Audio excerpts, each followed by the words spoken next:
Je pense que nous n'avons jamais été aussi près de la vérité. Un certain nombre de témoignages recueillis depuis maintenant plusieurs années sont concordants. On a aujourd'hui une idée très précise de ce qui s'est passé, des derniers jours de Guy-André Kieffer, des dernières heures de Guy-André Kieffer. Ce qu'on sait depuis le début, c'est-à-dire que toute l'affaire tourne autour du palais présidentiel.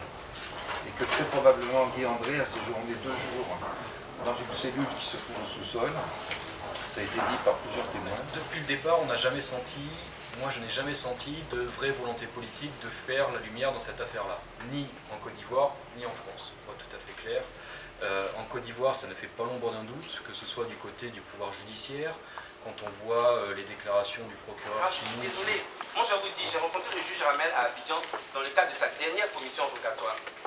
Quand il est arrivé, il a fait croire qu'il y avait des entraves, qu'il n'arrivait pas à entendre des témoins, qu'il n'arrivait pas à faire. Si je lui ai dit, monsieur Ramel, je suis dans ce dossier, je vais vous faire entendre toutes les personnes que vous tenez à entendre. Faites-moi une liste, je les mets à votre disposition, parce que ces personnes n'ont rien à cacher. D'accord, je comprends bien votre J'en viens. Non, cher maître, il n'est pas bon de dire que la Côte d'Ivoire fait des entraves judiciaires. S'il y a des entraves judiciaires, dites-moi de quelle entrave judiciaire il s'agit et nous allons en discuter. Parce qu'il n'y a eu aucune entrave judiciaire. Je vous rappelle. fais référence par exemple, frère, aux poursuites qui ont été engagées en Côte d'Ivoire contre le major Gosset, qui a témoigné. Dans l'armée ivoirienne, il n'existe pas de grade de major.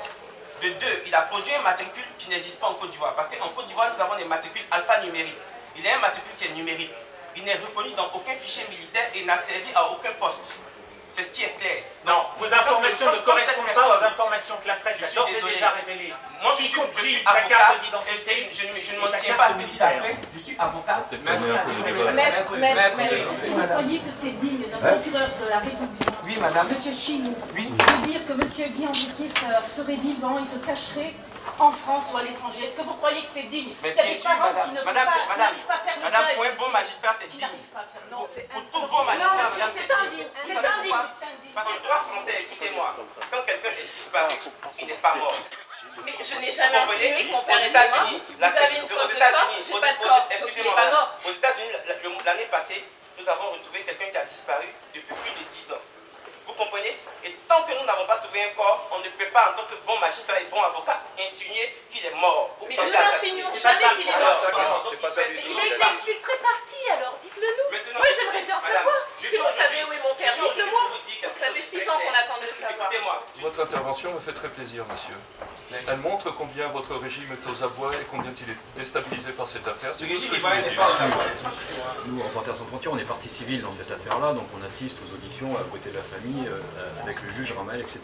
Ce qui est certain, et je pense que vous serez d'accord avec moi, c'est que le juge n'a jamais écarté a priori aucune piste, ni la piste française, ni une piste ou une autre en Côte d'Ivoire ou quoi que ce soit. Si aujourd'hui cette piste française dont vous parlez, elle n'est plus véritablement suivie ni par le juge ni par nous, c'est parce qu'on pense qu'elle n'est pas crédible. Il n'y a aucun élément qui ne vient l'étayer sérieusement. Voilà. Ce qui est certain, c'est que Patrick Ramel n'a jamais instruit cette affaire-là à charge contre la Côte d'Ivoire ou privilégié avant tout une piste ivoirienne plutôt qu'une piste française. Que savait Guy-André Kieffer de plus que les journalistes ivoiriens? Parce que quand on le dit, c'est comme si on insulte les journalistes ivoiriens. Que savait Guy-André Kieffer de plus que les journalistes ivoiriens qui auraient justifié qu'on puisse attenter à sa vie? Il était sur une... Il était sur quoi? Je vous réponds tout de suite. Je dirais comme ça à chaud, c'est de bonne guerre. Parce que s'il n'avait rien à cacher, il n'essaierait pas de nous empêcher de parler. Tout comme depuis 6 ans, la Côte d'Ivoire empêche absolument aux dossiers d'avancer, aux juges de faire leur travail pour qu'on puisse savoir exactement ce qui est arrivé à Guy-André. Donc je pense que quand on veut nous empêcher de parler, il faut qu'on parle encore plus fort. Et heureusement pour nous que nous maîtrisons parfaitement le dossier parce que nous le connaissons. Moi je l'étudie régulièrement, dès que le juge a des nouvelles pièces, je l'étudie. Donc moi il ne peut pas venir me raconter n'importe quoi. Mais bon, c'est bonne guette. Hein? Il fait son boulot, j'imagine qu'on le paye très très cher et que la première dame demande des résultats. Ce qu'on aimerait, c'est être aidé par le gouvernement ivoirien et par le gouvernement français. Ils nous ont quelque peu aidés par le passé, mais on a véritablement besoin qu'il n'y ait plus d'entraves, quelle qu'elle soit, au niveau ivoirien comme au niveau français, que le juge Patrick Ramel puisse faire ses investigations comme il le souhaite pour obtenir la vérité. C'est tout ce que nous souhaitons et la seule aide que nous désirons et le seul mot que je souhaite faire passer au président président Gbagbo et à M. Sarkozy, c'est de nous aider à obtenir la vérité sur cette affaire. C'est tout. Merci.